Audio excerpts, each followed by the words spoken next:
Oke, sebelum kita mulai, kita coba baca lagu. Silakan, Pipin. Siap. Berdoa mulai.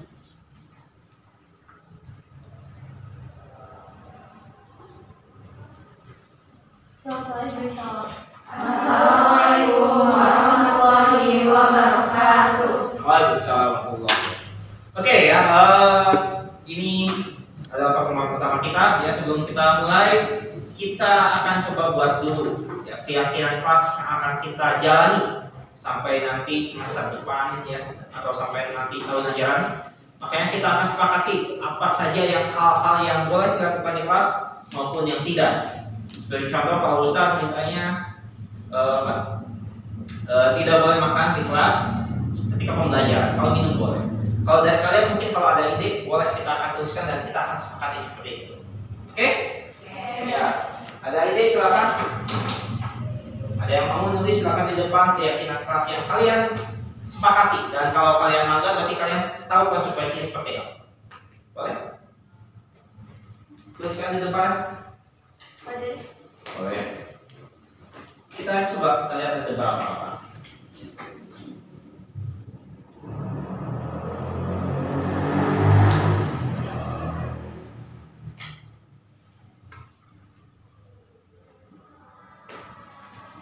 Namanya boleh sambil pikirkan ya. Tidak bermain HP dalam kelas. Oke, disiplin penggunaan gadget. Oke, semangat nah ini. Oke, good. Yang lainnya boleh.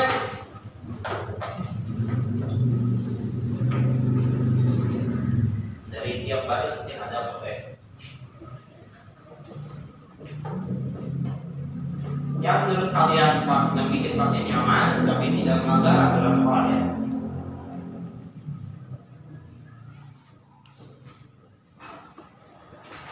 Oke, meminta izin saat akan keluar kelas ya, berarti izin.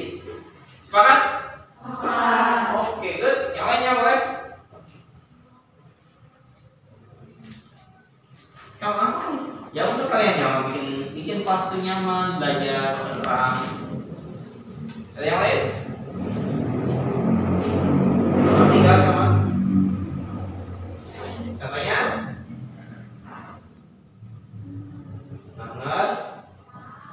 Kerjakan tugas tepat waktu. Sepakat nggak? Sepakat. Lagi? Silakan dari kalian. Karena ini harus kita yakini dan semua warga kelas ini kelas 12 yang tampak.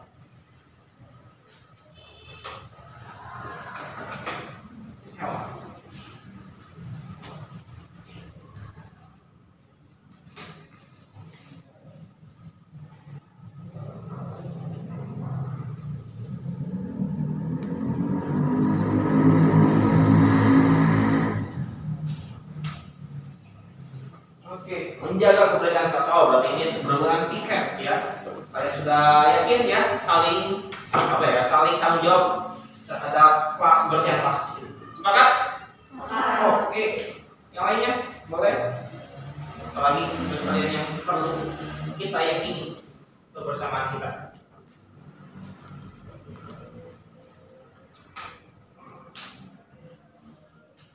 Come on. Ayo. Sudah lain? Boleh mas? Satu lagi mungkin boleh?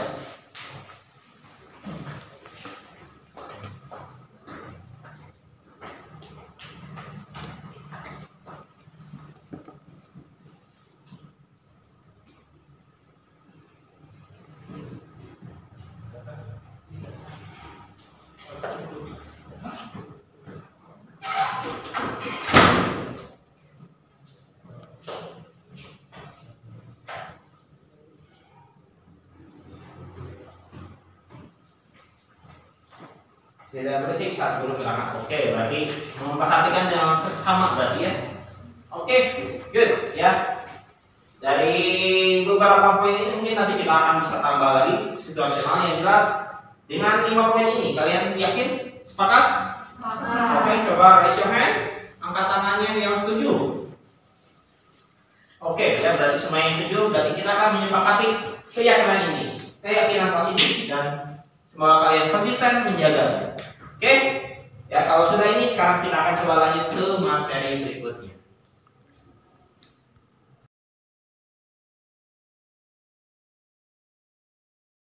Assalamualaikum warahmatullahi wabarakatuh. Alhamdulillah, ya, pertama-tama yang sekolah yang hadir, terima kasih.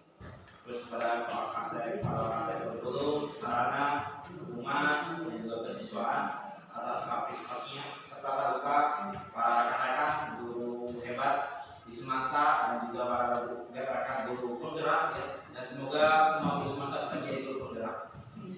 Ya, terima kasih atas kesempatannya di berikannya waktu ini. Saya ingin mengajak atau memberikan apa ya, resume apa yang sudah saya pelajari selama 2 bulan ini.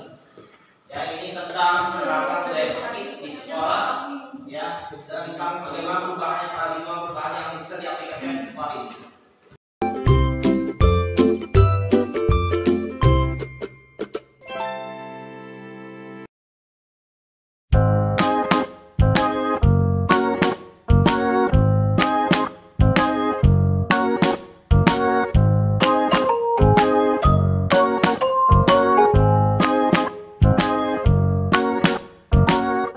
Halo Bapak Ibu calon guru penggerak.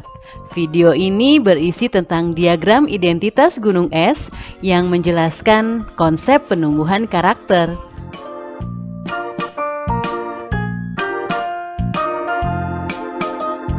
Fenomena gunung es di lautan dapat menggambarkan bahwa apa yang terlihat di permukaan tidak dapat menunjukkan sebesar apa yang tersembunyi di bawah permukaan laut. Gunung es mengajarkan bahwa kita tidak cukup hanya mempertimbangkan sesuatu dari apa yang terlihat di permukaan saja. Fenomena gunung es ini akan kita gunakan untuk mengumpamakan bagaimana proses perubahan perilaku dan penumbuhan karakter manusia terjadi. Bagian gunung es yang terlihat di permukaan air sebanyak-banyaknya hanya sebesar 12%. Bagian itu adalah bagian karakter yang dapat terlihat oleh orang lain dan disadari oleh diri sendiri. Sisanya sebesar 88% berada di bawah sadar, berada di dalam diri masing-masing orang. Perlu usaha tersendiri untuk melihatnya, apalagi mengubahnya. Di bawah permukaan laut, sebagai bagian terbesar gunung es ada dalam diri tiap manusia. Di sana diumpamakan ada sebuah kotak hitam yang berisi nilai-nilai, kepercayaan, pola pikir, soft skills yang kesemuanya mendasari bagaimana seseorang berperilaku. Kotak hitam ini adalah identitas hakiki, identitas sebenarnya dari diri seorang manusia tersembunyi. Jadi, karakter yang dapat kita lihat atau yang terlihat dari seseorang sesungguhnya didasari oleh perilaku-perilaku yang berulang telah ia lakukan sehingga akhirnya menjadi kebiasaan-kebiasaan. Kemudian kebiasaan-kebiasaan itu secara kumulatif menjadi gambaran umum karakter seseorang. Fenomena gunung es ini juga turut menggambarkan lingkungan di mana karakter bertumbuh. Ada bagian es yang muncul di permukaan yang menggambarkan lingkungan yang terlihat, kasat mata, bersifat fisik, dan dapat disadari. Ada pula bagian es yang berada di bawah permukaan yang menggambarkan lingkungan yang tidak terlihat, tidak kasat mata, bersifat psikis, dan tidak begitu saja mudah untuk disadari. Dua lingkungan itulah yang mempengaruhi karakter seseorang dan perlu kita maksimalkan pengaruhnya dalam menumbuhkan karakter seorang manusia. Dalam menumbuhkan karakter, kedua lingkungan tersebut dapat kita sederhanakan sebagai pengkondisian dan pembiasaan, baik pada lingkungan fisik maupun psikis, baik secara eksplisit maupun implisit. Ada dua jalan utama dalam melakukan pengkondisian dan pembiasaan untuk menumbuhkan perilaku dan kebiasaan yang positif maupun yang negatif, yaitu lewat jalan keteladanan dan lewat jalan sistem atau aturan. Komitmen untuk melangkah melalui dua jalan utama itulah yang perlu dilakukan secara konsisten agar efektivitas pengaruh lingkungan pada apa yang ada di dalam kotak hitam identitas terus meningkat, mempengaruhi perilaku demi perilaku, hingga akhirnya bertumbuh menjadi karakter yang baik. Selamat belajar mengelola proses perubahan perilaku. Selamat menumbuhkan karakter baik.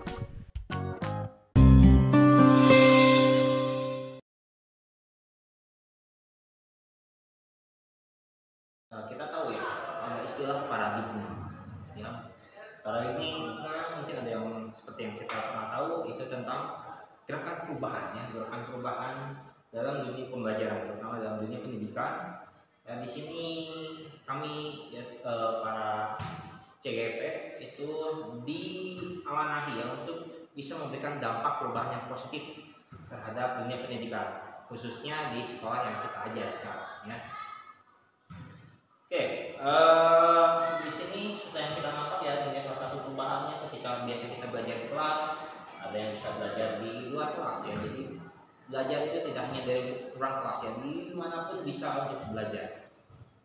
Oke, nah di sini ada beberapa poin ya.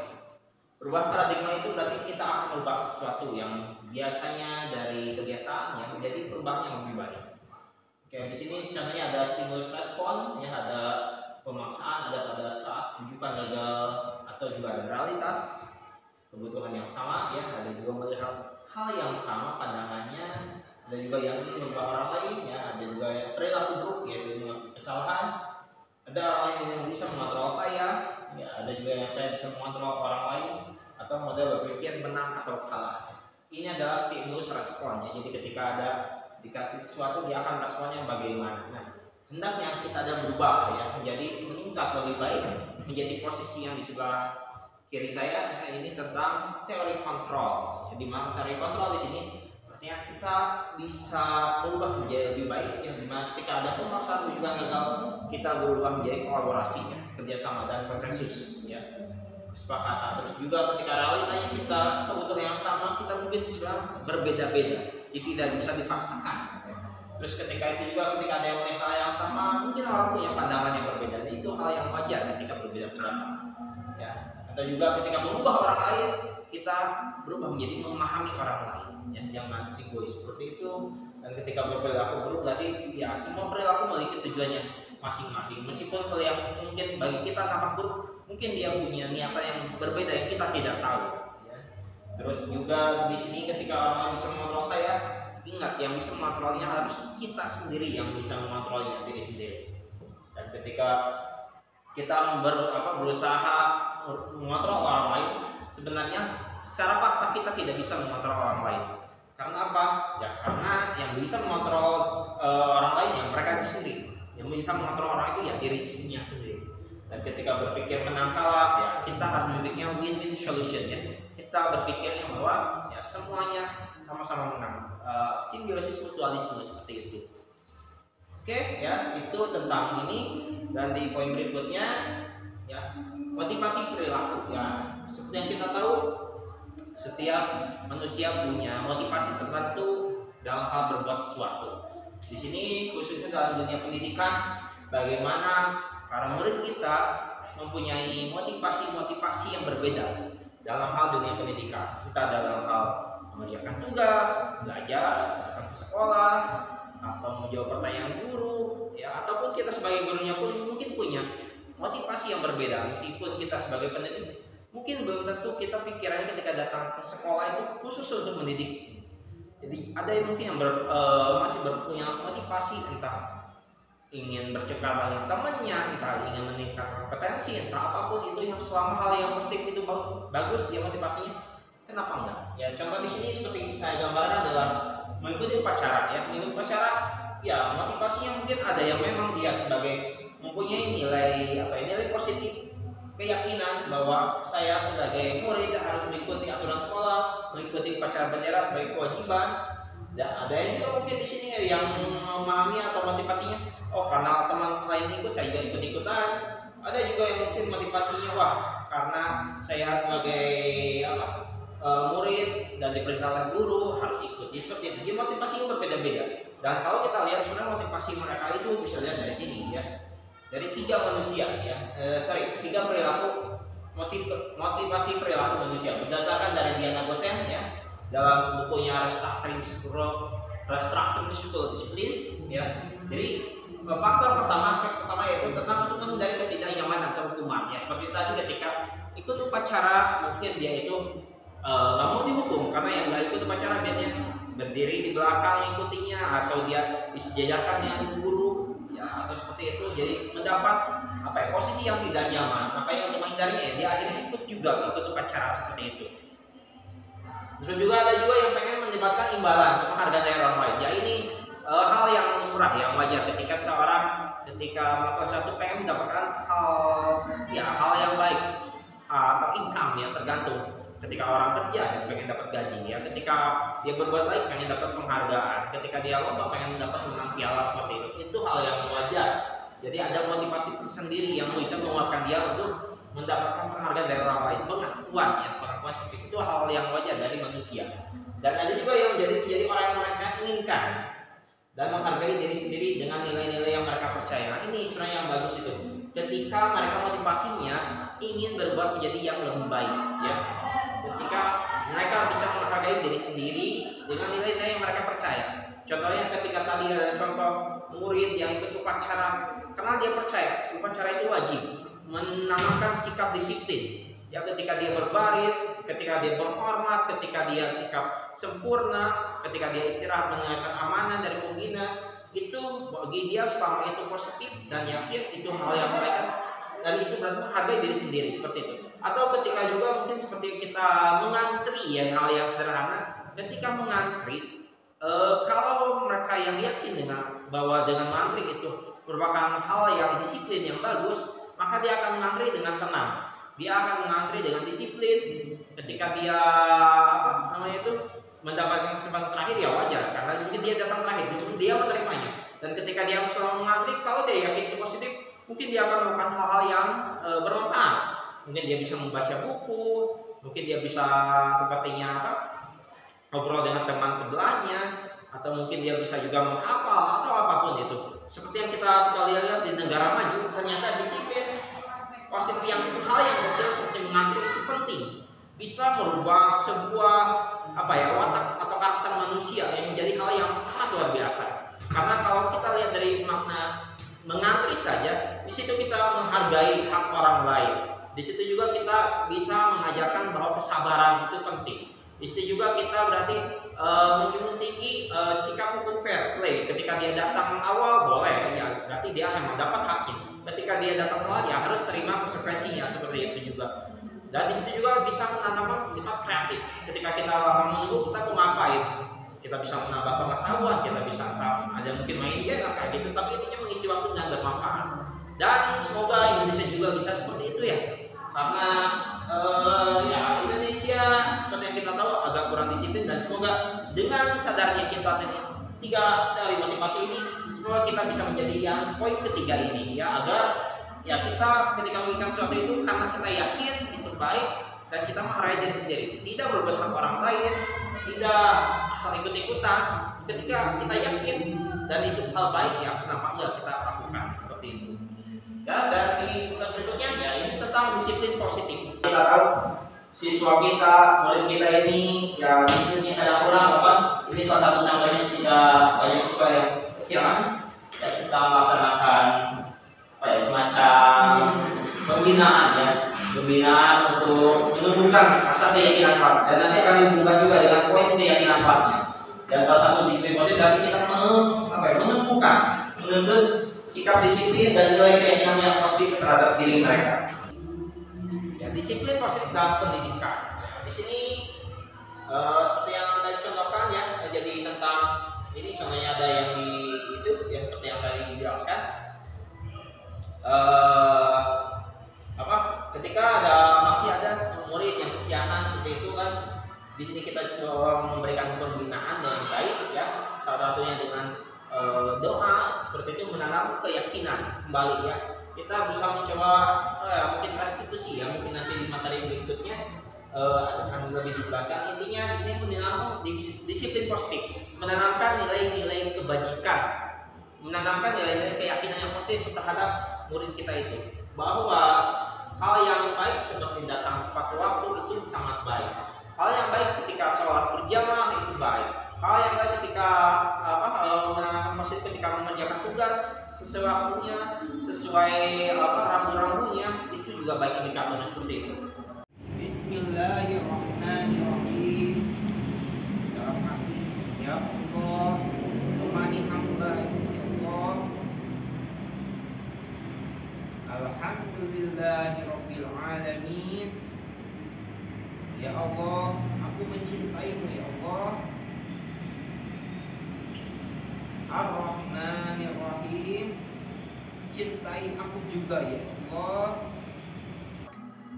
Nah, di sini disiplin positif ya, kita bisa maknanya itu dari Ki Hajar Dewantara dan Diana Gosen mengartikan bahwa disiplin sebagai bentuk kontrol diri ya, yaitu belajar untuk kontrol diri dapat mencapai suatu tujuan yang mulia ya. Kata disiplin juga sering dihubungkan dengan hukuman, padahal itu berbeda, sangat berbeda ya. Karena belajar disiplin positif tidak akan harus dengan memberi hukuman. Justru itu salah satu alternatif terakhir bila diperlukan ya. Tapi semoga saja sudah tidak digunakan lagi sistem hukuman ini ya. Karena nanti kita akan belajar tentang 5 posisi kontrol ya, di mana kita itu ada posisi penghukum, sebaiknya kita segera dihilangkan ya. Mungkin bisa lebih cepat, lebih baik seperti itu. Dan dalam budaya kita ya, makna kata disiplin dimaknai menjadi sesuatu yang dilakukan seorang pada orang lain untuk mendapat perpatuan ya. Seperti tadi di saat upacara yang ketika disiplin itu artinya ya dia berbaris dengan rapi, sikap sempurna seperti itu. Dan ya kita cenderung menghubungkan kata disiplin dengan ketidaknyamanan. Padahal ya disiplin itu kalau kita yakin itu baik, itu harusnya bisa nyaman ya, tergantung. Makanya kita harus memahami kata disiplin dengan baik benar-benar. Terus disiplin positif. Nah, di sini tambahkan disiplin positif merupakan suatu unsur utama dalam terwujudnya budaya positif yang kita cita-citakan di sekolah. Ya, tentu saja ya sudah. Dan disiplin positif berarti artinya kita menanamkan nilai-nilai kebajikan universal yang positif. Ya, dan disiplin positif adalah agar terbentuknya murid-murid yang berkarakter, ya, berdisiplin, santun, jujur, peduli, bertanggung jawab, dan merupakan pembelajar sepanjang hayat sesuai dengan standar kompetensi lulusan yang diharapkan. Ya, ini sangat sangat diharapkan, sangat diinginkan oleh murid-murid kita. Betul kan ibu-ibu, bapak-bapak ya? Sesuai apalagi slogan kita semasa as ding as winner ya, semasa adalah juara. Ya, bagaimana kalau ya sangat diimpikan ya murid yang mempunyai sudah juara, dia berdisiplin, dia santun, jujur, peduli. Wah, itu sangat wow banget ya, keren banget. Dan semoga kita bisa mewujudkan hal itu. Ya, dan tujuan dari disiplin positif adalah menanamkan motivasi yang ketiga yang pada murid-muridnya itu untuk menjadi orang yang mereka inginkan, yang tadi ya, dan menghargai diri sendiri dengan nilai yang mereka percaya. Dan poin ketiga yang tadi disebutkan dari 3 aspek yang tadi, di mana motivasi itu ya, semoga kita itu bisa menanamkan yang ketiga, di mana ketika dia melakukan suatu kegiatan, motivasinya ketika merasakan dia menghargai diri sendiri dengan keyakinan yang dia percaya. Ketika orang lain sepertinya dia berangkat keluar ke masjid untuk adzan, menurut dia itu tidak memberatkan, itu menurut dia nyaman sekali, karena bagi dia yakin ketika dia memanggil suara adzan, dia yakin bahwa itu merupakan pahala yang besar ketika mengajak orang lain untuk sholat seperti itu. Atau ketika dia sepertinya membersihkan kelasnya ya, ketika dia yakin bagi orang lain mungkin tidak nyaman, tapi ketika dia yakin sepertinya membersihkan itu merupakan suatu hal yang bermanfaat ya, dan bahkan ada yang mengatakan sebagian dari iman. Ketika dia yakin akan hal itu, dia akan melakukannya dengan senang hati. ya tidak peduli bukan ada orang yang ngomong atau apa, sok rajin atau apa, bagi dia selama itu yakin itu akan membuat dia baik, dan mungkin saja itu akan berefek positif kepada teman-temannya ya, memberikan contoh yang baik. Atau contoh lain ketika dia dalam contohnya kalau di sekolah itu ujian, ketika dia yakin bahwa ujian itu harus jujur, maka dia juga akan melaksanakannya secara dengan baik tanpa tanpa dia akan mencontek seperti itu. Ya, di poin berikutnya ya kita akan coba membahas kebutuhan dasar manusia. Ya, seperti yang kita tahu ya, manusia itu adalah makhluk hidup yang mempunyai kebutuhan tertentu. Dan kalau dilihat dari poin ini ya, ada salah satu rekan saya ya sedang ini menjadi potong modelnya dan melihat teman-temannya murid-murid di sini. Ketika mereka sedang makan ya, iya, makan adalah salah satu kebutuhan manusia ya secara naluri ya. Dan di sini juga mungkin mereka ada yang kegiatannya olahraga, itu juga mungkin salah satu kebutuhan manusia. Tapi apa sih kebutuhan dasar manusia kalau dilihat dari teorinya?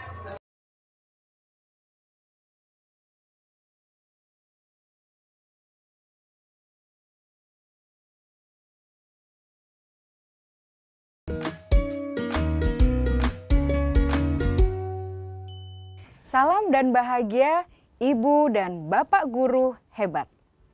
Untuk membangun budaya sekolah yang positif dengan lingkungan yang aman dan mendukung murid untuk menjadi pribadi yang berdaya, seimbang, dan bahagia, salah satu upaya yang dapat dilakukan oleh guru adalah memahami kebutuhan dasar yang mendasari perilaku murid.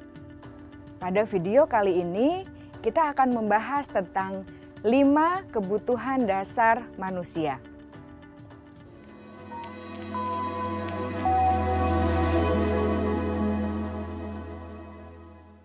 Ki Hajar Dewantara dalam salah satu kutipannya menyatakan, kita ambil contoh perbandingannya dengan hidup tumbuh-tumbuhan.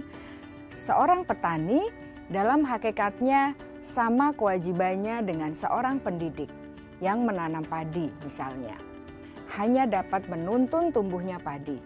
Ia dapat memperbaiki kondisi tanah, memelihara tanaman padi, memberi pupuk dan air, membasmi ulat-ulat atau jamur-jamur yang mengganggu hidup tanaman padi, dan lain sebagainya. Ketika guru memahami kebutuhan apa yang mendasari perilaku murid, dan guru berusaha menuntun dan mendukung murid dalam memenuhi kebutuhannya secara positif, pada hakikatnya guru tersebut ibarat seorang petani yang sedang berusaha memahami kebutuhan masing-masing tanaman, dan ia berusaha memenuhi kebutuhan tanaman tersebut agar dapat tumbuh dengan subur dan maksimal. Dr. William Glasser, seorang psikiater dari Amerika Serikat, menyatakan bahwa seluruh tindakan manusia memiliki tujuan tertentu, yaitu memenuhi kebutuhan dasarnya. Ketika kelima kebutuhan dasar telah terpenuhi secara memadai, maka murid akan tumbuh dengan seimbang dan bahagia. Sebaliknya, ketika kebutuhan dasar tidak terpenuhi dengan baik, maka seseorang akan mengalami emosi negatif seperti bosan, sedih, dan kecewa. Bahkan mereka dapat melakukan perbuatan yang bertentangan dengan nilai-nilai kebajikan atau melanggar peraturan. Dengan kata lain, perilaku buruk seseorang biasanya adalah respons dari kebutuhan yang tidak terpenuhi. Namun, mereka tidak tahu cara untuk menyampaikannya. Ada 5 kebutuhan dasar manusia menurut Dr. William Glasser, yaitu yang pertama, kebutuhan untuk bertahan hidup atau survival.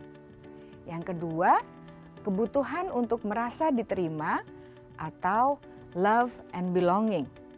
Yang ketiga, kebutuhan akan kebebasan atau freedom.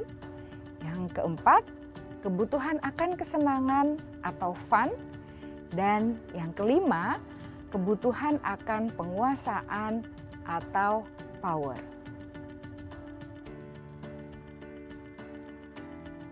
Kebutuhan dasar yang pertama adalah kebutuhan yang bersifat fisiologis untuk bertahan hidup atau survival. Misalnya, kesehatan, rumah, dan makanan. Kebutuhan biologis sebagai bagian dari proses reproduksi, termasuk kebutuhan untuk tetap bertahan hidup. Kebutuhan untuk merasa aman juga termasuk dalam kebutuhan ini.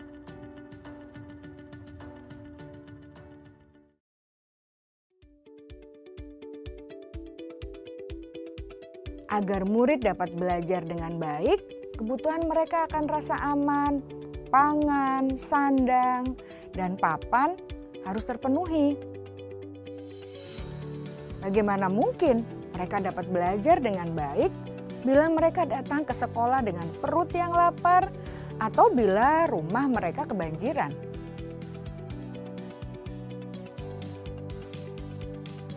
Setelah kita mengetahui kebutuhan pertama yang sebagian besar bersifat fisiologis, mari kita lihat kebutuhan kedua sampai kelima yang semuanya berhubungan dengan psikologis. Mari kita lihat kebutuhan yang kedua, yaitu kebutuhan akan perasaan diterima oleh kelompok atau komunitasnya, atau kebutuhan love and belonging. Kebutuhan ini meliputi keinginan untuk tetap terhubung dengan orang lain seperti teman, keluarga, teman kerja, dan kelompok di mana kita tergabung. Setiap murid ingin menjadi bagian yang berharga dari kelas dan juga sekolah. Mereka juga ingin diterima oleh orang lain dan kelompoknya. Bahkan murid yang terlihat paling cuek pun jauh di dasar hatinya pasti ingin merasa diterima. Sebagai guru seharusnya kita dapat menerima murid kita apa adanya, sesuai dengan kodratnya. Karena setiap murid adalah unik. Mereka memiliki kekuatannya masing-masing sehingga guru seharusnya bisa menciptakan kesempatan untuk murid berkolaborasi dan memiliki ikatan emosi satu sama lain. Murid-murid yang memiliki kebutuhan yang besar untuk merasa diterima, biasanya mereka belajar karena suka pada gurunya, dan mereka juga suka bekerja dalam kelompok. Kebutuhan yang ketiga adalah kebutuhan akan kebebasan atau kebutuhan membuat pilihan. Murid harus diberi kesempatan untuk membuat pilihan dan bertanggung jawab atas pilihan yang mereka telah ambil. Memberi mereka kebebasan bukan berarti membiarkan mereka melakukan apa saja yang mereka mau, melainkan lebih memberi mereka kesempatan untuk membuat pilihan, menyuarakan pendapat mereka dengan percaya diri, dan memberi mereka kesempatan untuk mencoba hal-hal yang baru. Pembelajaran dengan metode yang beragam dan menarik juga akan memenuhi kebutuhan murid tentang kebebasan ini. Pembelajaran berdiferensiasi di mana guru menyediakan beberapa jenis tugas yang bisa dipilih oleh murid sesuai minat mereka, sangat baik untuk mengembangkan murid menjadi lebih mandiri dan memiliki motivasi internal. Karena kebutuhan akan kebebasan pada dasarnya adalah kebutuhan untuk mandiri, memiliki otonomi, memiliki pilihan, dan mampu mengendalikan arah hidupnya sendiri.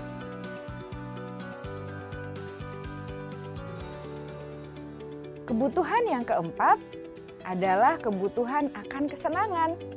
Bayangkan Bapak Ibu, hidup tanpa rasa senang. Betapa menyedihkannya. Glasser menghubungkan kebutuhan akan kesenangan dengan belajar. Jangan sepelekan kebutuhan murid untuk merasa senang di kelas. Sebagai guru, jangan ragu-ragu untuk dengan sengaja memasukkan kegiatan yang menyenangkan dalam kelas.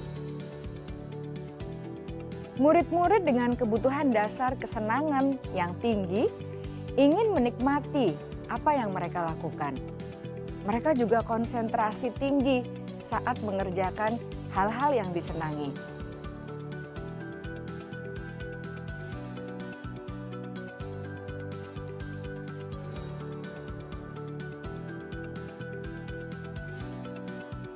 Kebutuhan yang kelima adalah kebutuhan akan penguasaan. Setiap murid memiliki kebutuhan untuk merasa kompeten, menjadi terampil, diakui pencapaian dan keterampilannya, didengarkan, bisa membuat dampak dan pengaruh, dan memiliki rasa harga diri. Mereka sebaiknya diberi kesempatan untuk membuat keputusan tentang hal-hal yang penting dalam hidupnya dan tidak merasa dikontrol oleh sistem sekolah. Pada murid yang telah menginjak usia remaja, seringkali mereka merasa tidak memegang kendali atas kehidupannya sendiri, karena guru kerap kali berpengaruh dalam mengambil keputusan. Murid-murid yang memiliki kebutuhan dasar akan penguasaan yang tinggi biasanya selalu ingin menjadi pemimpin. Mereka juga suka mengamati sebelum mencoba hal-hal yang baru. Mereka juga perfeksionis dan merasa kecewa bila melakukan kesalahan.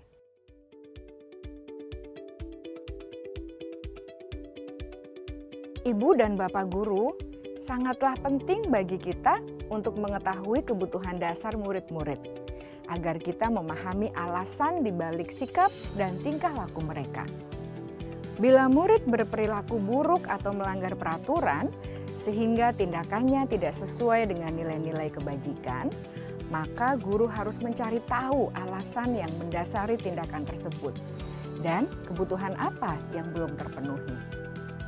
Melalui percakapan dengan guru dalam pendekatan disiplin positif, murid dapat diajak untuk bersikap reflektif dalam mengenali kebutuhan-kebutuhan yang berusaha mereka penuhi dan mendasari tindakan mereka. Jika guru mengabaikan perilaku buruk murid-murid, maka perilaku tersebut akan berpengaruh pada suasana kelas yang kurang kondusif dan akan berpengaruh pada tujuan dari pendidikan itu sendiri. Ibu, Bapak guru hebat, mari kita menjadi guru yang lebih baik dengan memahami kebutuhan dasar murid-murid kita dan senantiasa membimbing mereka untuk menjadi pribadi yang berdaya, seimbang, dan bahagia. Salam dan bahagia, Ibu dan Bapak guru hebat.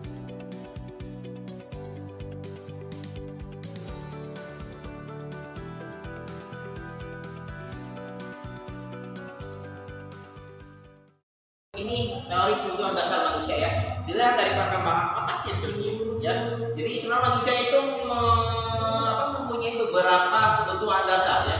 Ada yang dari penguasaannya, ada dari segi kasih sayang dan rasa ingin diterima, ada dari kebebasannya atau dari kesenangan. Dan juga tentu saja poin utamanya adalah bertahan hidup.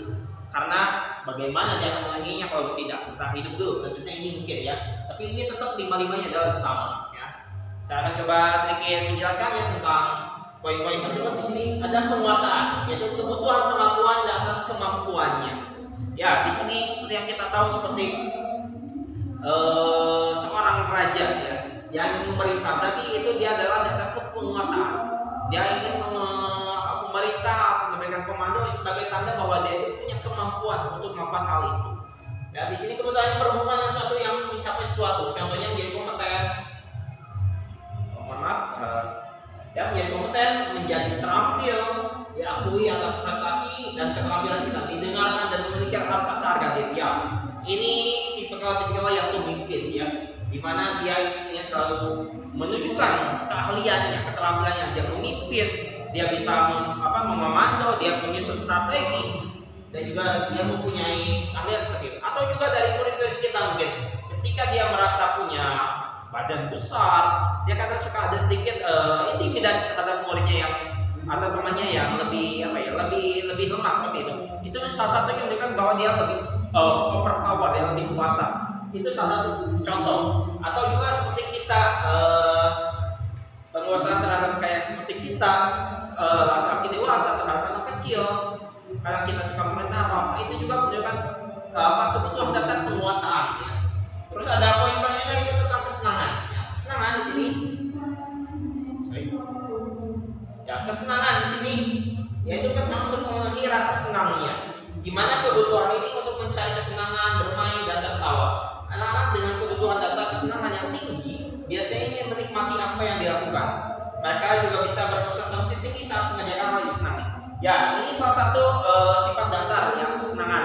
Ketika mereka contohnya mengerjakan sesuatu yang disenangi. Contohnya seperti ketika di kelas saya, sepertinya ketika ada yang suka anaknya lebih suka hafal ketika ada materi kosakata tentang contohnya familia, keluarga, atau dalam bahasa Inggris contohnya seperti kosakata tentang verb 1 atau verb 2, ketika dia yang sukanya menghafal, dia tidak akan merasa keberatan dan dia akan senang melakukan hal itu, dan itu menunjukkan dia potensi dari kesenangannya. Atau ketika dikasih tugas anak yang suka menggambar atau kreatif desain seperti itu, ditugaskan untuk membuat sebuah PowerPoint atau apa, ketika dia merasa senang, itu akan menjadi passion dia, dan dia mungkin akan merasakan kesenangan luar biasa mengerjakannya, kayak lupa waktu sampai seperti itunya. Atau kita ketika mengerjakan hobi kita, seperti yang ketika saya contohnya saya hobinya basket, ya meskipun saya kayak gini saya juga suka basket loh. Ya, jadi ketika basket saya suka senang aja, meskipun kadang sakit kaki atau kecapean atau apa, tapi ketika merasakan shootnya, ketika masuk seperti itu atau bisa mendribble, mempassing assist seperti itu menjadi perasaan yang sangat luar biasa bagi saya, karena emang senang dengan hal itu. Atau ketika yang suka renang, bermain dengan air, atau ada yang suka menggambar, ada yang suka pengen tampil depan umum ya, atau ada yang juga suka membuat sebuah karya dan pengen dihargai, itu merupakan sebuah kebutuhan dari rasa senang. Ada juga dari kasih sayang dan rasa diterima. Ya, ini salah satu kebutuhan manusia juga ketika pengen tetap terhubung dengan orang lain, seperti teman, keluarga, pasangan hidup, teman kerja, binatang peliharaan dan kelompok binatang di mana kita tergabung. Ya, ini adalah poin di mana kita memerlukan suatu attention ya, perhatian, haus kasih sayang, haus perhatian. Di sini contohnya ketika ada murid sepertinya yang sedikit bertikah ya di kelasnya, entah dia membuat kegaduhan atau dia cara positifnya dia suka acungkan tangan untuk bertanya aktif, itu menunjukkan dia itu butuh kasih sayang, butuh perhatian, merasa diperhatikan, diterima di komunitasnya. Ya, itu salah satu pemenuhan untuk memenuhi ya bagi dia itu passionnya. Atau ketika di sini sepertinya anak yang kalau yang kecil sudah ada anak tantrum seperti itu kadang juga sebagai pengen diperhatikan seperti itu sebenarnya ya. Jadi kadang makanya ketika anak tantrum kan kita suka memeluknya, memperhatikan dia supaya tenang, dan ketika itu dia kadang suka tenang lagi. Jadi pengen diperhatikan sebenarnya ya, dan langsung kasih sayang. Dan termasuk dari pasangan kita ya, mohon maaf bagi yang belum menikah ya, bagi yang sudah menikah ya kita butuh rasa kehangatan, butuh pengakuan dari pasangan kita ya, baik istri ke suami atau suami ke istri sebaiknya, dan juga termasuk ke anak juga ya. Dan juga dari rekan kerja kan kadang kita juga butuh atensi, perhatian. Ketika kita sakit, kita itu punya rasa pengen dijenguk seperti itu ya. Atau ketika kita lagi sedih pengen dihibur seperti itu. Atau ketika kita senang juga kita merasa pengen berbagi juga seperti itu. Karena kita ya itu butuh rasa kasih sayang, pengakuan. Poin yang selanjutnya ada tentang kebebasan. Kebebasan di mana ya kebutuhan akan pilihan, tergantung ya. Kebebasan di sini orang-orang punya style masing-masing. Kebutuhan kebebasan yang tinggi memberikan pilihan. Mereka perlu banyak bergerak, suka mencoba-coba, tidak ada pengaruh orang lain, dan senang mencoba hal yang baru dan menarik. Ya, ini seperti kayak anak kecil ya yang sangat punya intuisi, punya rasa penasaran yang banyak seperti itu. ini adalah satu kebebasan. Dan kadang ketika kita ngajar aja murid ketika ingin kebebasan, dan makanya kita sebagai salah satu guru penggerak yang berpihak kepada murid ya, kita harus membiasakan memberikan tugas itu tidak terpaku oleh kita, tapi terpaku oleh maksudnya terpihak pada murid. Ketika contohnya sekarang saya ada mengajar di kelas 12 ya, materi bahasa Jerman tentang hobi, saya membebaskan mencoba memberikan pilihan kepada murid saya ketika akan membuat tugas. Ketika saya dulunya awalnya minta vlog, sebuah video vlog, tapi ketika kita kalau melihat kebebasan anak, mungkin aja ada yang pengen dalam bentuk presentasi, ada yang mungkin pengen bentuk pidato, ada yang pengen bentuk gambar atau komik digital seperti itu boleh. Jadi dan kita fasilitasi dan harus mengerti karena kebebasan di sini ya itu agar mereka nyaman juga ya, karena rasa kebebasan itu ya semua orang pengen bebas. Kadang seperti mohon maaf ya yang punya anak-anak dia bapak-bapak kecil seperti itu pengen pengen sedikit bebas kadang dari anak seperti itu, pengen kayak kalau istilah kita itu me time seperti itu ya. Sekali lagi mohon maaf bagi yang belum menikah harap dimaklum. Jadi seperti itu ya, jadi itu kebebasan yang harus dimengerti dari sifat dasar manusia. Dan yang ini yang terakhir tentang kebutuhan bertahan hidup. Ya, ini bertahan hidup berarti survival. Intinya berhubungan dengan ya fisik, kebutuhan yang fisiologis bertahan hidup seperti kesehatan, olahraga, makanan ya, ini yang lebih tentang fisik ya. Bisa tidur juga iya. Makanya kadang kita harus mengerti tentang ini karena ini dari otak manusia. Nah, kan kalau yang tidak ada dari sini mungkin bingung juga otaknya di mana seperti itu ya. Oke, kita selanjutnya ya sebelum kita coba ke materinya, kita akan coba lihat sebuah video tentang posisi kontrol dulu. Maaf kita.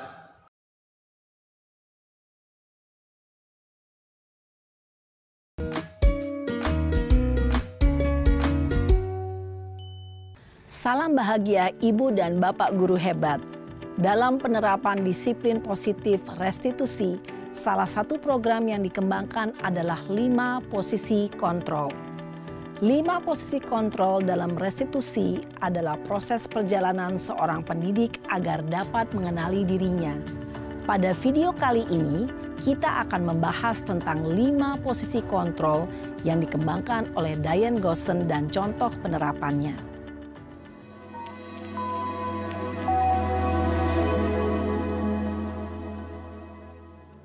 5 posisi kontrol itu adalah 1. Posisi penghukum. 2. Posisi pembuat merasa bersalah. 3. Posisi teman. 4. Posisi pemantau atau monitor. Dan 5. Posisi manajer. Untuk lebih memahami kelima posisi tersebut, mari kita saksikan kasus Naren yang terlambat hadir 20 menit di sekolah dan melihat bagaimana kelima posisi kontrol dalam menghadapi masalah tersebut.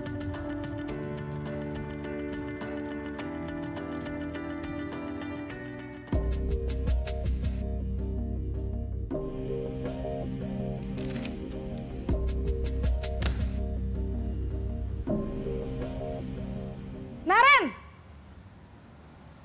Sini kamu! Selamat pagi, Bu. Selalu terlambat. Kamu deh, pasti terlambat. Maaf, Bu. Saya... Apa? Apa coba? Alasan kamu apa lagi? Kapan sih kamu tidak terlambat? Malas sekali ya kamu jadi anak. Saya... Dasar pemalas. Gak kapok-kapok sih kamu. Sudah berapa kali terlambat? Sana. Kamu keliling lapangan basket 2 kali. Kenapa saya harus keliling lapangan basket, Bu? Kenapa? Kamu mau lawan ibu? Berani-beraninya jawab.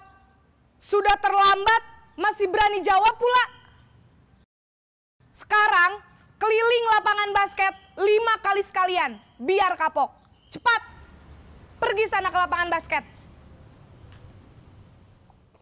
Posisi penghukum biasanya berbicara dengan nada tinggi, menghardik, menunjuk-nunjuk, menyakiti, dan menyindir. Hukuman bisa berupa fisik maupun psikis. Ibu dan Bapak guru hebat, Dampak yang terjadi pada murid ketika guru berada pada posisi penghukum adalah murid cenderung akan memberontak, bahkan menyimpan dendam.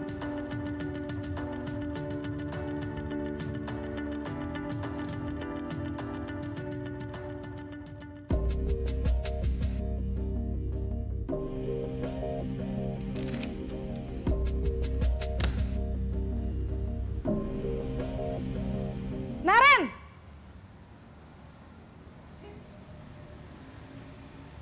Selamat pagi, Bu. Naren.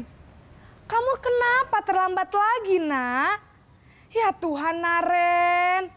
Kamu senang ya bikin ibu susah ya? Kalau kamu terlambat lagi, nanti ibu yang ditegur bapak kepala sekolah, Nak. Disangka ibu tidak bisa membina kamu. Duh, gimana ini? Maaf, Bu. Duh Gusti Naren. Kamu suka ya kalau ibu ditegur bapak kepala sekolah? Terus, sekarang ibu harus tulis apa ini di buku absen? Ini kamu sudah sering terlambat loh. Ibu harus apa coba? Maaf, Bu. Maaf sekali. Ya sudah, lain kali jangan bikin ibu susah lagi ya, Nak ya. Ibu tidak akan kuat lagi kalau kamu begini terus. Bisa jantungan kalau ibu ditegur bapak kepala sekolah. Sana cepat ke kelas. Maaf ya, Bu. Maaf sekali. Posisi pembuat rasa bersalah berbicara dengan nada tenang, cenderung lembut. Namun kata-kata yang diutarakan membuat murid merasa menjadi orang yang gagal. Memandang buruk dirinya sendiri, merasa tidak berharga, dan tidak sanggup membahagiakan orang lain. Ketika guru mengambil posisi pembuat rasa bersalah, murid akan menganggap dirinya yang bersalah dan ia akan menyimpan emosi negatif tersebut di dalam dirinya.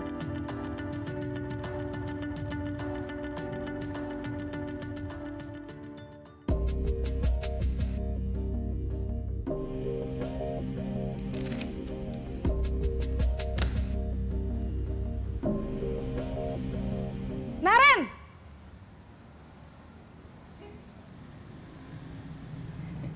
Selamat pagi, Bu. Wah, sudah jam berapa ini, Nak? Terlambat lagi ya, sayang. Iya, Bu. Habis ibu saya lupa bangunkan saya, Bu. Kamu malah menyalahkan ibu kamu. Kamu bukannya anak yang larinya paling kenceng. Kok terlambat sih? Iya, Bu. Saya memang terlambat bangun tadi. Jadi, biarpun saya lari kencang, tetap gak kekejar, Bu. Ya sudah sana, nanti lain kali larinya lebih kenceng lagi ya. Biar gak terlambat lagi. Bikin seneng ibu, demi ibu. Bisa kan? Bisa lah, Bu. Ya sudah sana masuk kelas. Ibu beresin urusan absen kamu. Kamu ini ada-ada saja. Dalam posisi teman, guru berbicara dengan nada suara ramah, akrab, cenderung bersenda gurau untuk menjaga suasana tetap santai. Murid akan merasa senang, aman, dan akrab dengan guru. Identitas yang tercipta adalah identitas sukses atau berhasil. Namun, perlu diingat, karena ini masih dorongan eksternal, maka ada faktor ketergantungan dari murid kepada orang tertentu. Di sini guru absennya, sehingga di lain waktu murid bisa berperilaku baik, namun hanya kepada orang-orang tertentu saja.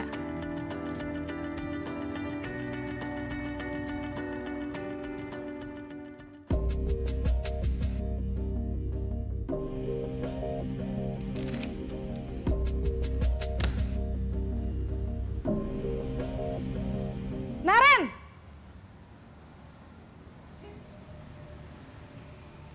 Selamat pagi, Bu. Naren, apa peraturan sekolah kita tentang jam berapa kita harus masuk sekolah, Nak? Kita harus di sekolah jam 7, Bu.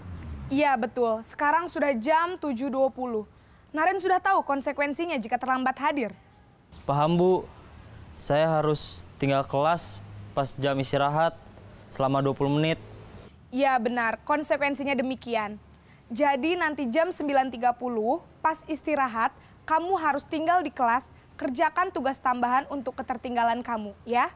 Baik, Bu.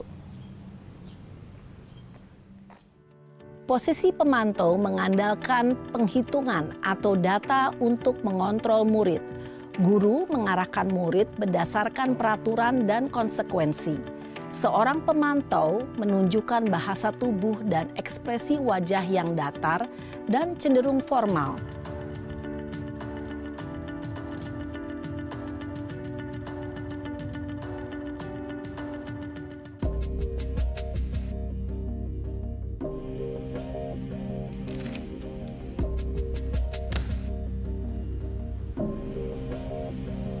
Naren!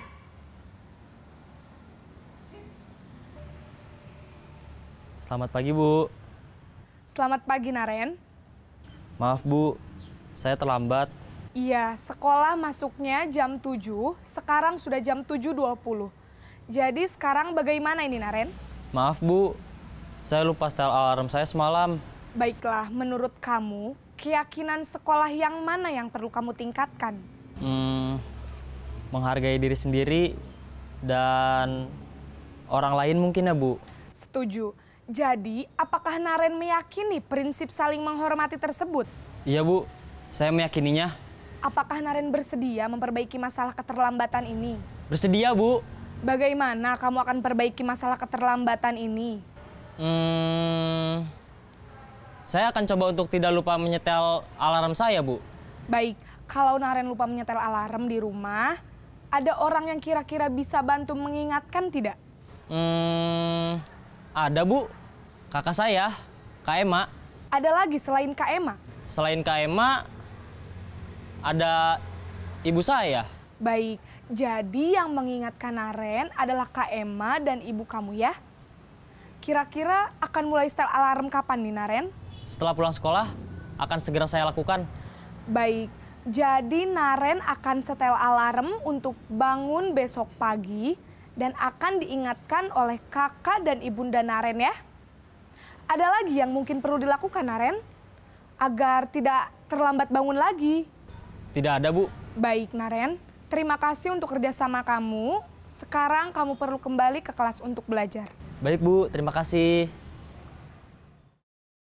Posisi manajer adalah posisi kontrol yang disarankan untuk membimbing murid memiliki sikap disiplin yang positif, yaitu murid yang mandiri, bertanggung jawab, dan dapat memecahkan masalah.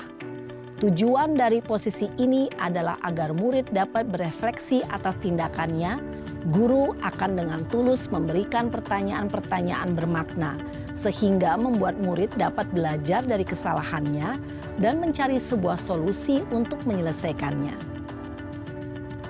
Ibu dan Bapak guru hebat, setelah mengamati adegan kelima posisi kontrol tadi, kira-kira posisi mana yang paling ideal? Posisi mana yang dapat menunjang motivasi intrinsik murid? Ya, tentu posisi manajer. Posisi ini memang posisi ideal yang ingin dituju setiap pendidik.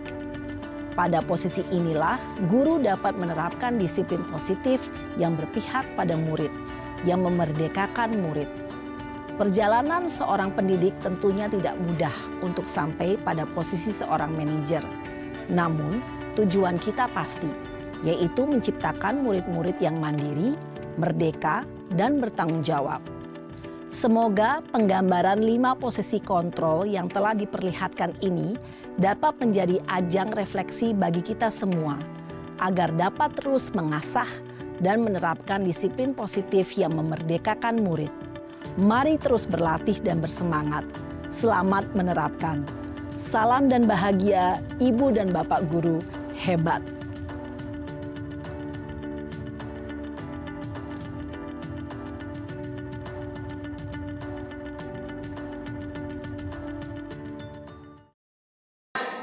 Nah, sekarang tentang ya posisi kontrol guru ya.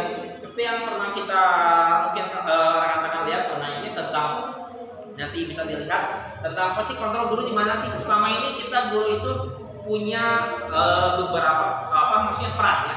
Dan rata-rata selama ini mungkin kalau kita bisa lihat peran guru itu ada di mana?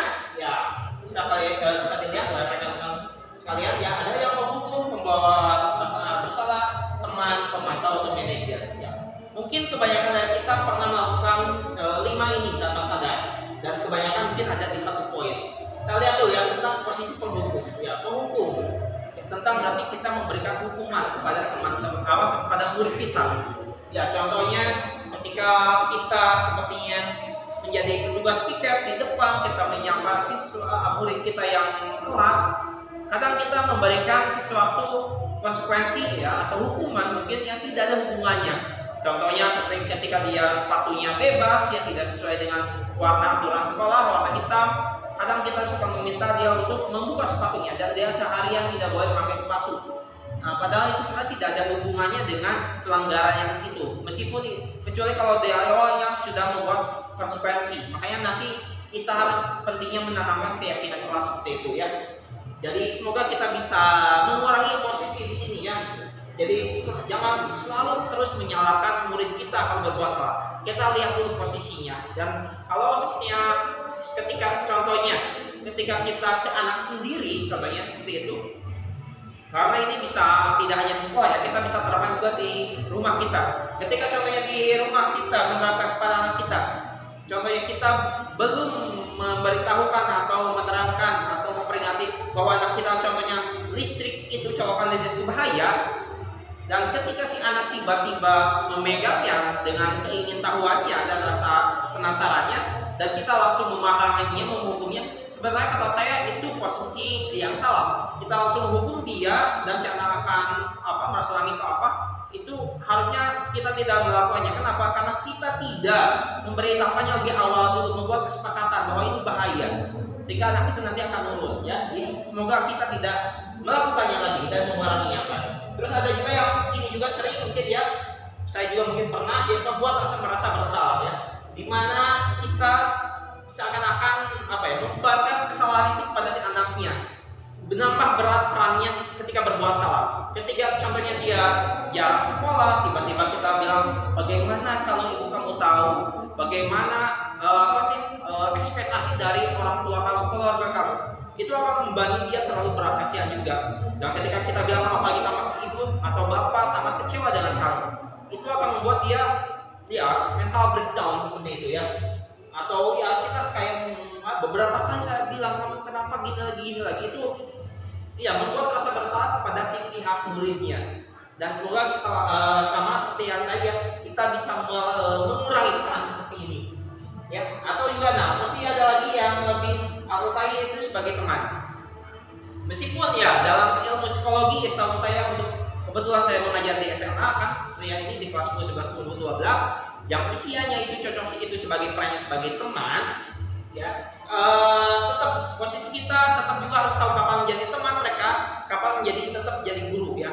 Karena kalau kita terlalu dekat itu kurang baik ketika dilihat orang lain yang nggak tahu yang nggak tahu asal muasalnya atau gimana perjanjian. Ya, sebagai teman ya gini, ketika kita berbicara sebagai teman ya gitu. Ketika ada murid yang kurang tidak teratur, kita bilang ayolah bantulah demi bapak lah, nah gitu kan, itu bahasa teman ya seperti itu. Atau kamu nggak ingat ya bapak suka bantu kamu selama ini kayak gimana. Jadi mungkin semacam kayak kalau dalam istilah politik balas budi seperti itu ya, karena seakan-akan sejajar, padahal jangan seperti itu ya. Dan semoga kita guru-guru ini di sini di posisinya ya, ada pemantau dan manajer ya. Ini pemantau berarti kita ya sebagai observer, melihat ya, ketika ada yang melakukan kesalahan atau pelanggaran, kita tinggal tanya saja. Kita sudah buat keyakinan kelas, tinggal tanyakan saja, kira-kira peraturannya apa ya. Ketika kamu melanggar sebenarnya tidak memakai sepatu kita, menurut peraturan sekolah bagaimana ya? Biar dia sadar sendiri, biar dia merasa oh iya, introspeksi sendiri bahwa saya salah seperti itu. Jadi kita hanya memantau ya. Ketika memantau ini, tapi ternyata ada yang lebih baik lagi, yaitu tentang manajer. Di mana manajer itu berarti ya kita seperti manajer, di mana meyakinkan bahwa ketika ada yang melanggar, kita tinggal ini aja, kembali ke keyakinan kelas yang telah dibuat lebih tinggi dari pemantau ya. Ketika itu kita meyakininya, seperti kamu kenapa nggak pakai seragam atau kenapa nggak pakai baju olahraga ketika olahraga. Ketika dia tahu melanggar, oh iya saya salah, saya telah melanggar, saya ini, itu itu kan posisi kita udah menjadi manajer. Selama ini Bapak atau Ibu di sini saya yakin guru semaksa, saya yakin sudah menerapkan hal itu pernah ya minimal. Meskipun tidak tahu mungkin posisinya apa atau istilahnya apa. Tapi ya semoga kita intinya bisa konsisten melakukan hal itu. Ya ketika kalau posisi manajer sebenarnya kitanya tidak terlalu capek gitu, tidak terlalu merepotkan. Karena ketika kita bisa melakukan hal itu pada murid kita tinggal ditanya konsekuensinya apa, keyakinan kelas yang kamu langgar apa, atau peraturannya apa yang telah kamu langgar, terus konsekuensinya kamu harus gimana, ya kita tinggal kontrol aja, manajer begitu mengatur, udah beres. Kan gampang, dan semoga ya murid kita juga bisa menerapkan disiplin positif yang tadi yang menanamkan nilai kebajikan universal. Dan yang ini tadi ya, kalau dulu kita mengenalnya dengan kesepakatan kelas ya, seperti ini yang saya tadi menerapkan ini ya di kelas, kita mencoba ya istilahnya dengan keyakinan kelas. Jadi kalau kesepakatan itu antara ya sepakat doang, tapi kalau keyakinan itu lebih dalam. Ketika kita yakin bahwa peraturannya harus dijunjung, dipatuhi, itu akan lebih baik daripada kesepakatan. Dan keyakinan kelas ya bersifat abstrak ya, daripada peraturan, lebih rinci dan konkret. Keyakinan kelas berupa pernyataan-pernyataan universal ya, dari pernyataan keyakinan kelas senantiasa dibuat dalam bentuk positif. Keyakinan kelas hendaknya tidak terlalu banyak sehingga mudah diingat dan dipahami oleh semua warga kelas. Ya, keyakinan kelas sebaiknya sesuatu yang diterapkan di lingkungan tersebut ya. Intinya kita mulai dari lingkungan kelas dulu baru bisa ke sekolah lebih luas lagi ya. Dan semua warga kelas hendaknya ikut berkontribusi dalam pembuatan keyakinan kelas lewat kegiatan curah pendapat, bersedia meninjau kembali keyakinan kelas dari waktu ke waktu. Jadi ini bisa diterapkan terus menerus. Ketika kita pindah kelas, tetap aja kita bisa buat keyakinan kelas yang sama. Dan mungkin ada yang berbeda karena setiap individu punya motivasi yang tadi yang berbeda kebutuhannya. Ya, seperti yang tadi dibilang ya, restitusi kita pernah dengar di istilah percuma. Sekarang kita coba lihat restitusi, penerapan restitusi ketika dalam dunia pendidikan ya di sekolah. Kita bisa melihat video berikut ini. Maaf sebentar.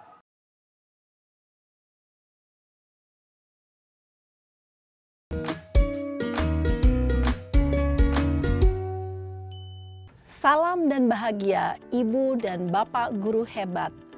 Pada video kali ini kita akan membahas tentang salah satu program disiplin positif yang diterapkan di lingkungan sekolah yang dikenal dengan nama restitusi.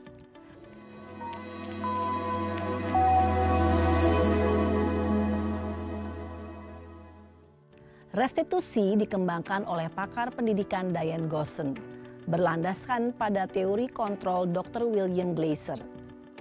Segitiga restitusi adalah suatu proses dialog yang dijalankan oleh guru atau orang tua agar dapat menghasilkan murid yang mandiri dan bertanggung jawab. Pada saat guru di posisi manajer, aspek yang dikembangkan pada murid adalah motivasi intrinsik, sehingga penanaman nilai-nilai kebajikan dapat tumbuh dan berkembang menjadi suatu kebiasaan positif yang akhirnya membentuk karakter murid. Proses dialog ini terdiri dari 3 langkah yang digambarkan pada ketiga sisi pada segitiga restitusi. Sisi pertama adalah menstabilkan identitas. Sisi yang kedua adalah validasi tindakan yang salah. Dan sisi yang ketiga adalah menanyakan keyakinan. Ibu dan Bapak guru, berikut ini akan ditunjukkan bagaimana seorang guru berada dalam posisi manajer menggunakan penerapan segitiga restitusi.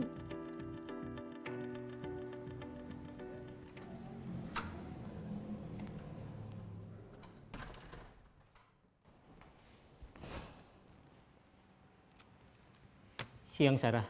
Siang Pak. Sudah lama nggak ketemu Sarah. Kenapa hari ini ada di sini? Kesel Pak, kesel banget. Masa aku dikatain tukang fitnah Pak? Ya aku marah lah. Aku balik ngatain Eka di depan kelas. Kesel banget. Oh begitu. Ya pasti kamu marah dan kesal. Bapak juga akan marah apabila ada yang menuduh Bapak seperti itu.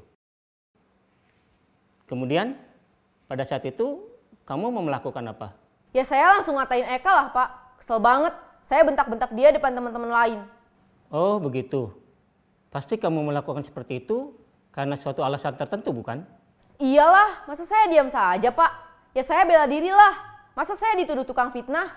Ya wajarlah, mempertahankan harga diri itu sesuatu yang penting buat kamu. Untung kamu tidak bertindak lebih gegabah lagi, hanya membentak-bentak. Iya, Pak. Untung saya masih bersabar dan hanya membentak saja. Sudah gemes padahal, saya pasti bela diri lah. Ya pasti ya, tapi kamu memilih untuk tetap bertahan dan bersabar. Kamu memilih untuk tidak berbuat lebih parah lagi, bukan? Iya. Nah, sekarang coba kita lihat lagi. Tindakan kamu yang bentak-bentak Eka di kelas. Tindakan kamu itu kira-kira sesuai dengan keyakinan kelas atau prinsip kamu tidak? Enggak lah, Pak. Capek, Pak, jadi pemarah. Jadi keyakinan atau prinsip mana yang kurang sesuai dengan keinginan kamu? Ya, saya sebenarnya sangat menghargai orang lain. Mungkin saat itu saya menjadi emosi, jadi tidak menunjukkan sikap itu. Kamu meyakini tidak? Menghargai orang lain itu penting buat kamu. Yakinlah, Pak. Iya, setuju. Kita harus saling menghargai. Namun, ada juga keyakinan yang kita sepakati yang perlu kita jalankan apabila kita sedang marah, bukan? Ya, saya bisa lebih proaktif, mulai dengan diri sendiri. Saya bisa jadi lebih bersabar, mengambil waktu jeda untuk berpikir mau apa selanjutnya. Kira-kira kamu bersedia memperbaiki masalah ini tidak? Bersedia, Pak.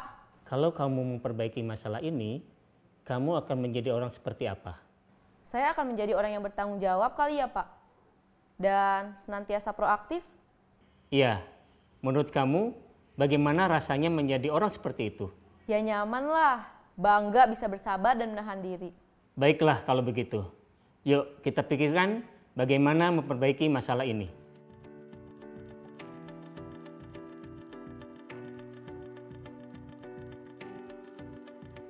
Ibu dan Bapak guru hebat.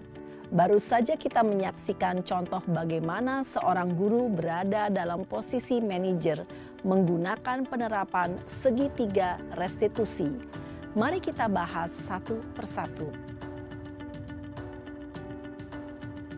Pada sisi pertama, menstabilkan identitas berdasarkan pada prinsip bahwa membuat kesalahan adalah bagian dari proses pembelajaran. Sisi pertama dari segitiga ini berperan menggeser identitas murid dari identitas gagal ke identitas sukses. Murid yang sedang bertingkah laku yang tidak pantas atau menarik diri saat itu sedang mengalami identitas gagal. Bila kita mengkritiknya, maka posisinya tidak akan berubah. Kita bisa mengajukan pernyataan-pernyataan ini. 1. Membuat kesalahan sesuatu yang wajar. 2. Manusia tidak ada yang sempurna. 3. Kita bisa memperbaiki masalah ini. 4. Saya tidak menanyakan kesalahannya. Saya lebih fokus bagaimana memperbaiki masalah ini. 5. Apakah saat ini kamu tengah menjadi orang yang baik untuk dirimu sendiri? Pada sisi kedua, validasi tindakan yang salah berlandaskan pada prinsip bahwa setiap perilaku berupaya memenuhi suatu kebutuhan tertentu. Guru yang telah memahami teori kontrol akan bergeser dari pemikiran stimulus respon menjadi proaktif dan mencoba untuk mengenali tujuan dari perilaku murid. Mengenali dan mengakui kebutuhan murid ini dapat memperbaiki hubungan dengan murid tersebut. Pernyataan atau pertanyaan bisa disampaikan dengan nada suara tidak menghakimi atau memojokkan, sehingga dapat mengembalikan murid pada posisi positif. 1. Kamu bisa saja bertindak lebih gegabah lagi dari ini. 2. Kamu bukan melakukannya tanpa suatu alasan tertentu. 3. Kamu melakukannya karena mempertahankan sesuatu yang penting bagimu. 4. Mungkin kamu bisa mempelajari suatu perilaku baru yang lebih efektif. Bersediakah kamu mempelajarinya? Selanjutnya, kita akan simak sisi terakhir, yaitu menanyakan keyakinan. Teori kontrol menyatakan bahwa pada dasarnya kita termotivasi secara intrinsik. Pada saat perilaku yang salah telah divalidasi dan identitas sukses telah stabil, maka murid telah siap mengaitkan keyakinan-keyakinannya dengan tindakannya yang salah dan pemikirannya telah bergeser ingin menjadi orang yang dituju. Pertanyaan-pertanyaan ini dapat mengaitkan keyakinan-keyakinan yang dianut murid. 1. Sebagai keluarga atau kelas, apa yang kita yakini?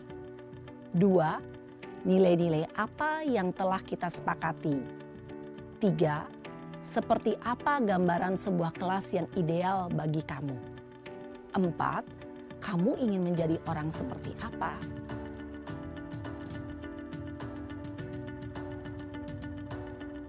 Dalam menerapkan segitiga restitusi, perlu diperhatikan beberapa hal, yaitu 1. Perilaku yang salah perlu dikaitkan dengan nilai-nilai atau keyakinan-keyakinan yang telah disepakati atau dituju. 2. Kesediaan orang yang melakukan kesalahan untuk memperbaiki masalah. 3. Pemecahan masalah sebisa mungkin relevan atau memiliki hubungan dengan masalah yang ada. 4. Usaha. Perlu adanya suatu usaha perbaikan dari pihak yang berbuat kesalahan. 5. Waktu. Perlu didedikasikan waktu dari pihak yang berbuat kesalahan. Tanyakan kapan akan mulai diberlakukan usaha untuk memperbaiki masalah. Dengan memahami struktur penerapan segitiga restitusi, diharapkan guru dapat menerapkan posisinya sebagai manajer dengan mengajukan pertanyaan-pertanyaan bermakna yang dapat membuat murid menjadi lebih percaya diri, bertanggung jawab, dan mandiri. Nah, Ibu Bapak Guru perlu tidaknya mengikuti ketiga tahapan dalam segitiga restitusi bergantung pada ringan beratnya suatu permasalahan. Misalnya, bila permasalahan tersebut ringan, maka tidak perlu dijalankan secara berurutan. Bahkan bisa semudah menanyakan apa keyakinan yang kita sepakati. Dengan menjalankan segitiga restitusi, dengan mengajukan pertanyaan-pertanyaan bermakna, diharapkan murid menjadi lebih kuat secara pribadi, dapat membuka wawasan murid agar dapat menyelesaikan permasalahannya sendiri, semakin percaya diri, mandiri, dan merdeka. Salam dan bahagia, Ibu Bapak Guru hebat.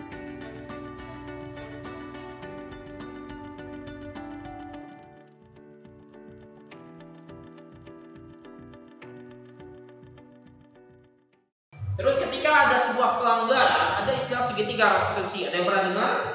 Ya, ini mungkin kalau kita pernah dengar ini di istilah hukum ya. Ternyata di dunia pendidikan pun ada. Dan ini adalah salah satu cara untuk alternatif untuk menyelesaikan masalah yang berat biasanya. Seperti yang Ibu ini ceritakan bahwa ada suatu proses dialog yang dilakukan oleh guru atau orang tua. Jadi ini kita bisa terapkan juga sebenarnya di rumah agar dapat menghasilkan murid yang mandiri dan bertanggung jawab, ya, atau anak ya di sini.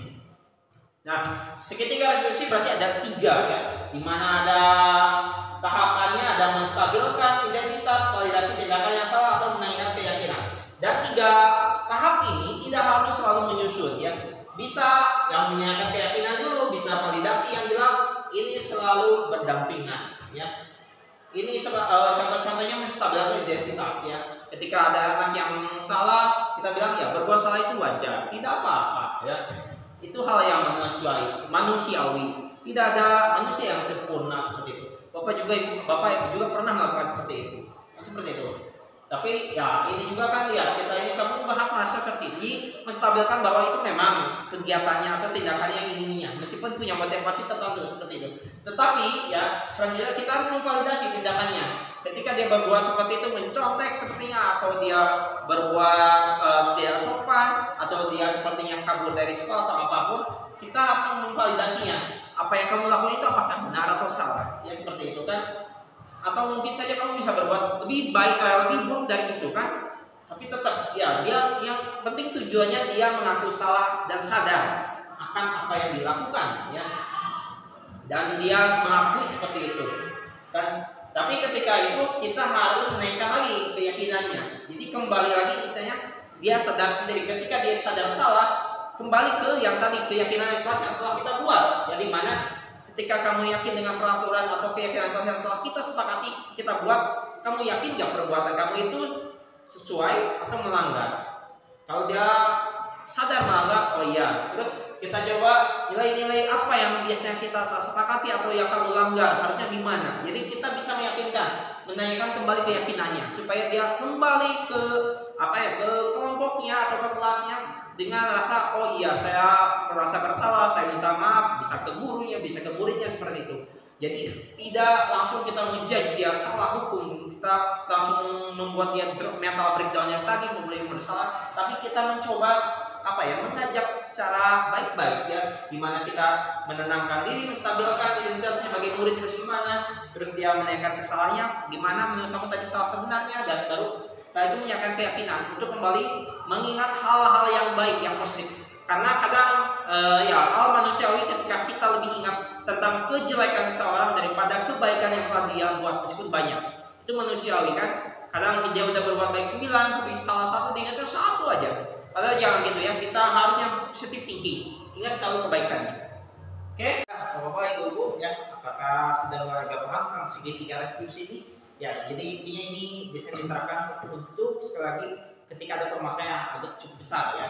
Dan berikut saya coba lampirkan video yang saya buat ya dengan Risma tentunya ketika mengaplikasikan cara menyelesaikan masalah dengan teori segitiga restitusi ini. Selamat menyaksikan.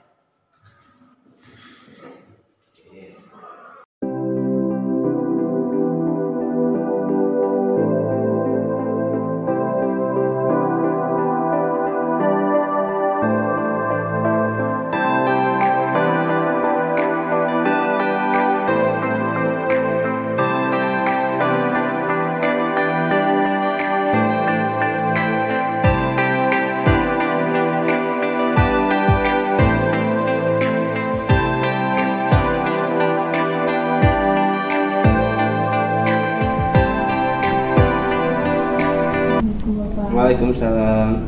Silakan duduk. Najwa, apa kabar? Alhamdulillah sehat Bapak. Iya. Udah lama ya Najwa nggak kesini lagi ya?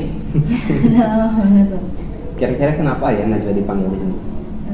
Mungkin karena masalah kemarin saya nggak datangin adik kelas dan mengutarakan kata-kata yang kurang enakan di depan teman-teman kelasnya.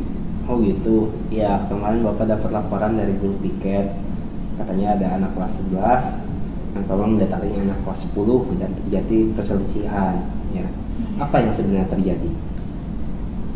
Dia kurang sopan Bapak sama saya, sama teman-teman saya. Masa waktu itu kronologinya kita baru selesai olahraga, terus kita ke kantin mau beli minum.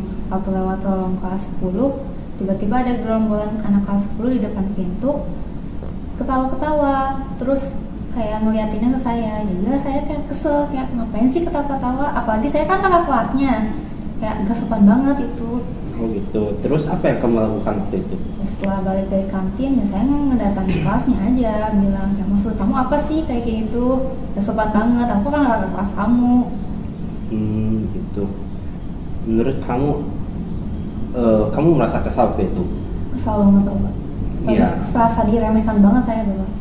Ya, Bapak juga setuju ya, merasa kesal ketika kita merasa diremehkan karena itu merupakan suatu pertahanan diri, keyakinan kamu bahwa kamu harusnya dihormati dan kamu tidak berbuat salah apapun. Iya.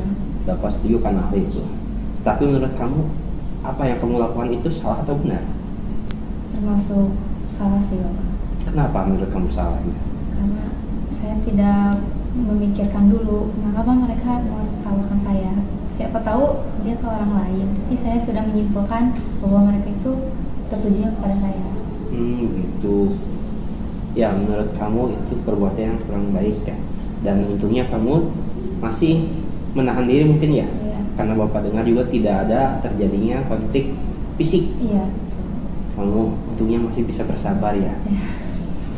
Iya Bapak mengerti. Tapi berdasarkan keyakinan kelas yang kita telah sepakati di kelas ya, menurut kamu perbuatan itu harusnya gimana? Solusi apa yang kamu akan bisa tawarkan untuk menyelesaikan masalah ini? Sebenarnya saya jangan langsung menyimpulkan, harusnya saya dengan baik-baik nanya, kenapa kamu menertawakan saya? Apakah penampilan saya ada yang kurang enak dilihat atau kayak gimana? Wah, saya langsung mengambil kesimpulan bahwa mereka bertujuh sama saya. Mereka kayak menghina saya, meremehkan saya. Langsung saya di situ kesal dan emosi saya agak naik. Betul. Jadi sebaiknya ketika kejadian itu terjadi, apa yang sebaiknya kamu lakukan berdasarkan keyakinan kelas yang kita telah sepakati? Saya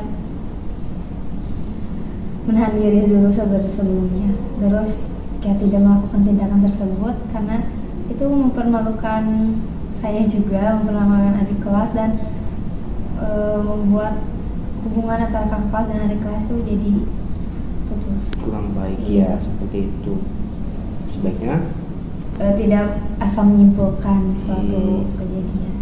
Oh iya, ya sebaiknya kita tidak cepat bertindak dulu ya, sebelum sesuatu itu benar-benar sesuai apa yang kita pahami ya. Padahal bukan.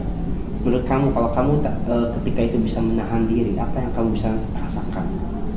Mungkin hubungan saya dan adik kelas tidak akan jelek dan tidak ada yang namanya sampai saya dipanggil sama bapak, tidak akan ada perselisihan lagi antara saya sama adik kelas. Akan baik-baik saja kan harusnya. Iya. Ya mungkin itu kalau kamu, terima kasih kamu bisa memberikan solusi tindakan apa yang sebaiknya kamu lakukan ketika ada kejadian seperti ini ya. Bapak sebagai wali kelas berterima kasih atas kejujuran kamu sudah mengutarakan apa yang sebenarnya terjadi ya. Tetapi mungkin karena ini terjadi antara dua belah pihak, Bapak juga akan mungkin nanti mempertemukan dengan adik kelas yang kemarin berkonflik dengan kamu ya, untuk menyelesaikan atau mencari solusi bersama untuk masalah ini ya. Itu aja ya, terima kasih ya jadi atas kejujuran kamu dan atas pemikiran kamu apa yang sebaiknya kamu lakukan. Itu aja ya untuk kali ini. Terima kasih atas waktunya ya. Terima kasih juga Bapak atas solusinya. Tidak, kembali ke kelas ya. Terima kasih Bapak ya. Assalamualaikum. Salam. 3. Assalamualaikum Pak. Waalaikumsalam Anika. Capek bisa olahraga? Capek Pak. Oh iya. Tahu nggak kamu kenapa kamu dipanggil ke sini? Mungkin karena saya tidak mau di upacara. Oh iya, tadi pagi ya Bapak sebagai wali kelas dapat laporan katanya dari guru piket ada siswa yang tidak ikut upacara di kelas 11 dan ternyata itu Kanika. Begitu. Apa yang terjadi sebenarnya Kanika? Tadi itu saya tuh malas buat mengganti baju karena pelajaran pertamanya olahraga Pak, jadi saya malas ikut di upacara. Oh gitu. Jadi apa yang kamu lakukan ketika upacara tadi? Kamu nggak ada? Ngumpet di mana? Di WC Pak. Oh di WC. Jadi nggak ketahuan gitu? Iya Pak. Cuma di absen baru ketahuan bahwa Kanika tidak mengikuti upacara. Oh, menurut kamu itu perbuatan baik apa benar? Tidak bikin kagok atau malas ketika kamu udah olahraga, tapi kamu pengennya olahraga aja ya, upacaranya nggak kayak itu ya, itu mungkin keinginan kamu ya untuk bebas. Tetapi kamu sadar itu salah karena harusnya ikut upacara ya. Menurut kamu apa yang kamu bisa lakukan untuk mengganti dari permasalahan ini? Bisa saya mengikuti upacara dan menaati peraturan di sekolah. Ya, berdasarkan keyakinan kelas yang kita telah sepakati bahwa setiap murid itu harus ikut upacara ya. Kamu yakin akan hal itu? Ya. Kamu mau melakukannya ke depannya nanti? Ya. Tidak akan melanggar peraturan. Ya berarti kamu akan mau berubah. Oke ya. Jadi ya terima kasih, semoga kamu bisa melakukannya ya. Kamu mau ikuti keyakinan kelas yang telah kita buat ya. Dan itu aja mungkin ya Bapak panggil ini karena alasan ini, dan semoga kita bisa melaksanakan dan mencari solusinya dan melaksanakan secara konsisten. Ya itu aja, terima kasih ya Kak Mika. Semoga tidak melanggar lagi ya. Silakan istirahat di atas olahraga ya.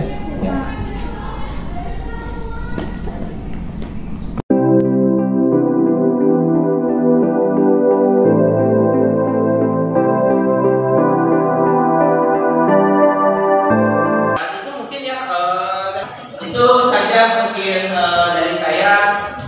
Jikalau ada yang ingin ditanyakan lagi, kita mungkin bisa mengagendakan waktu lain ya, untuk diskusi lebih lanjut. Sekali lagi di sini saya tidak bermaksud menggurui, tapi lebih posisi sebagai mengajak ya.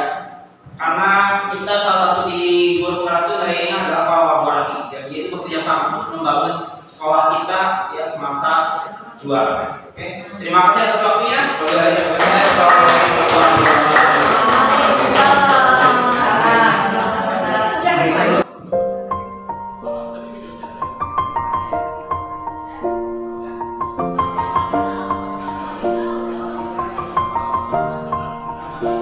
It's been a long day without you, my friend, and I'll tell you all about it when I see you again. We've come a long way from where we began. Oh, I'll tell you all about it when